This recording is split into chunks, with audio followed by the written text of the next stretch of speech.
Di nagsari ng mga deboto ang Baguio City Cathedral ngayong Ash Wednesday kung saan kabilang sa mga nagpunta ay ang mga turista sa lungsod.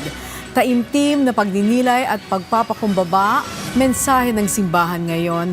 Ngayong opisyal nang nagsimula ang Kwaresma.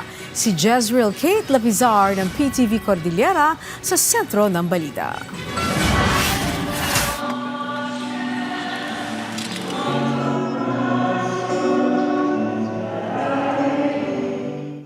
Ngayong Miyerkules, opisyal nang magsisimula ang 40 araw na pagninilay ng mga Katolikong mananampalataya para sa Lenten season. Sa lungsod ng Baguio, maagang dumagsa ang mga deboto sa Baguio Cathedral and Diocesan Shrine of Our Lady of the Atonement upang makibahagi sa Ash Wednesday kung saan minamarkahan ang kanilang noo ng krus sa pamamagitan ng abo. Bakas sa mukha ng mga deboto ang kanilang mataimtim na pagpapahayag ng pananampalataya. Si Aling Narcisa na bumisita sa lungsod mula Tacloban upang mamasyal, ngunit naghanap pa aniya sila ng simbahan upang gunitain ang Ash Wednesday. Importante kasi ito, ma'am, sa atin mga Katoliko, yung mga Ash Wednesday, dahil ito ang tradisyon sa atin sa mga Katoliko, ma'am. Ganoon din ang pamilya ni Aling Estrelita na galing pa sa Tarlac. Bawas din sa mga kasalanan, pagbawas na mga kasalanan, para hindi natin makalimutan yung Diyos habang nabubuhay tayo.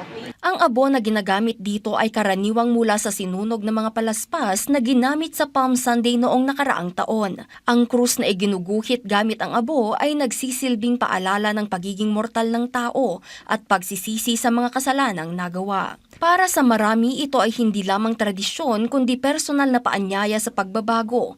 Simbolo ito ng pagpapakumbaba, pagkilala sa pagkukulang at pagnanais na magsimulang muli.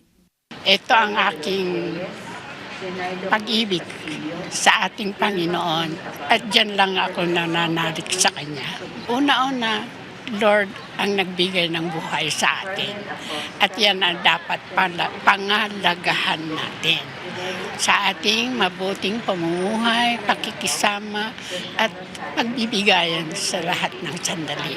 As we enter the sacred season of Lent, the Church invites us to pause, to reflect, and return to the Lord with all our hearts.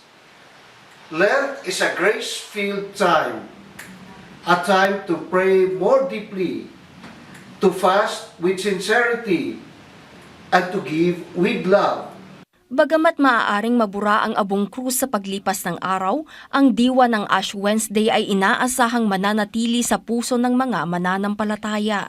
Isa umano itong paalala na sa gitna ng kaguluhan at walang kasiguraduhan, may panahon para sa katahimikan, pagninilay at pagbabalik loob. Lent is not merely about sacrifice. Lent is about transformation. It is a journey from ashes to Easter, from repentance to renewal, from the cross to the joy of the resurrection.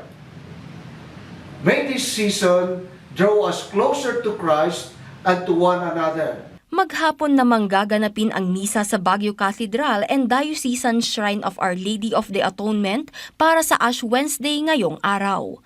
Jezreel Kate Lapizar para sa Pambansang TV sa Bagong Pilipinas.